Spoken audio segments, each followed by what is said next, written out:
नमस्कार दोस्तों, मैं भाविनी मिश्रा अपने चैनल में आप सभी का एक बार फिर से स्वागत करती हूं।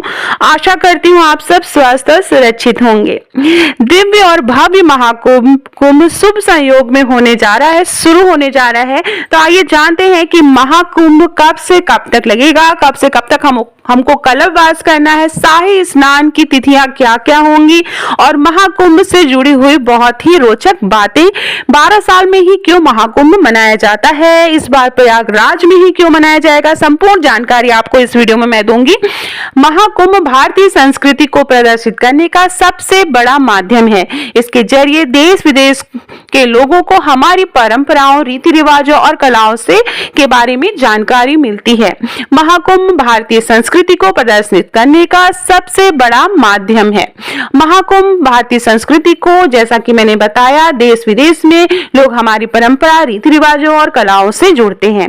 भारत में इसका आयोजन 12 साल के अंतराल पे किया जाता है। यह 4 प्रमुख स्थानों पर होता है, जिसमें हरिद्वार, प्रयागराज, उज्जैन और नासिक का नाम शामिल है। इन सभी स्थानों में प्रयागराज के संगम में होने वाला महाकुंभ विशेष महत्व रखता है। हिंदू धर्म में इस स्थान को तीर्थराज कहा गया है। यहाँ गंगा, यमुना और अदृश्य सरस्वती नदी का संगम है, जो आध्यात्मिक ऊर्जा का प्रतीक माना जाता है।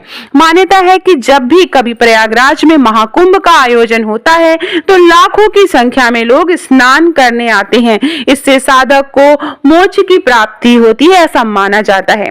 पंचांग के अनुसार 2025 में प्रयागराज में 13 जनवरी से महाकुंभ की शुरुआत होने वाली है। इसका समापन 26 फरवरी 2025 को होगा। इस दौरान स्नान की 6 तिथियां स्नान दान के लिए बेहद ही शुभ मानी जाती हैं। वैसे तो जो 13 जनवरी से लेकर 26 फरवरी के बीच में लोग कलशवास करते हैं, मतलब वहीं पर तीर्थ जहां पर संगम है, संगम के पास रहकर पूरे विधि विधान से 1 महीने तक पूजा पाठ करते हैं, एक समय भोजन करते हैं और वहीं पर गंगा नदी में स्नान करते हैं, ऐसी मान्यता है। लेकिन अगर आप 1 महीने नहीं रह पा रहे हैं तो ये जो तिथियां मैं बता रही हूं, उन तिथियों पर आकर आप अगर स्नान करते हैं तो भी मोक्ष की प्राप्ति हो जाती है। तो आइए जानते हैं महाकुंभ स्नान के सबसे महत्वपूर्ण तिथियां क्या क्या हैं। महाकुंभ का जो पहला शाही स्नान है वह बेहद ही शुभ माना जाता है और इसी दिन से हमारी जो है महाकुंभ की शुरुआत होती है। वह 13 जनवरी को होगा। 13 जनवरी के दिन पौष पूर्णिमा का स्नान होगा, शाही स्नान होगा, पहला स्नान होगा और इसी दिन से महाकुंभ व्रत या महाकुंभ की शुरुआत होगी। अगला स्नान अगले दिन पड़ेगा, मकर संक्रांति, जिसको कहा जाता है। मकर संक्रांति का भी विशेष महत्व है। 14 जनवरी के दिन जो है महाकुंभ का दूसरा शाही स्नान है। इस दिन स्नान दान करने से साधक को शुभ परिणामों की प्राप्ति होती है।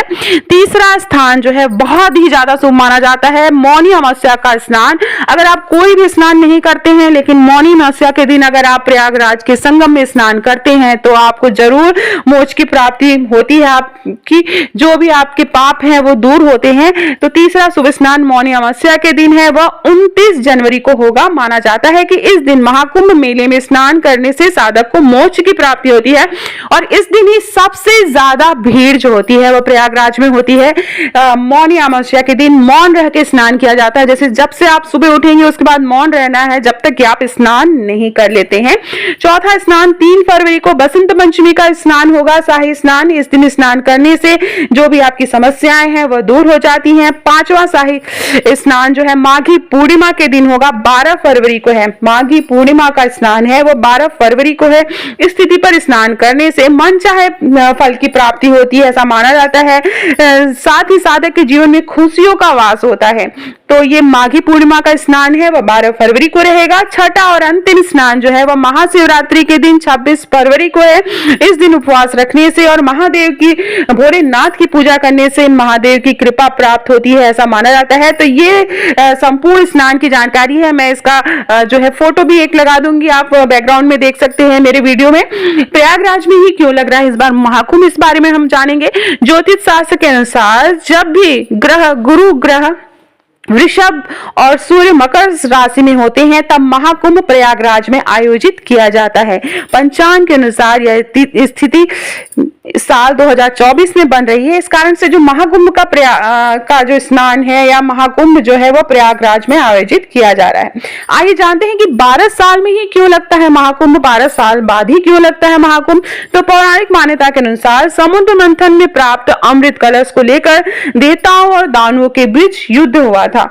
इस युद्ध की जो अवधि है वह पूरे 12 वर्ष की थी, इसलिए 12 वर्षों के बाद ही महाकुंभ का आयोजन किया जाता है। ऐसी हमारी लोक और पौराणिक मान्यता है। तो ये थी संपूर्ण जानकारी। आशा करती हूँ आपको मेरा वीडियो पसंद आया होगा और हमारे प्रयागराज में आप सभी का स्वागत है। मैं प्रयागराज की ही रहने वाली हूँ।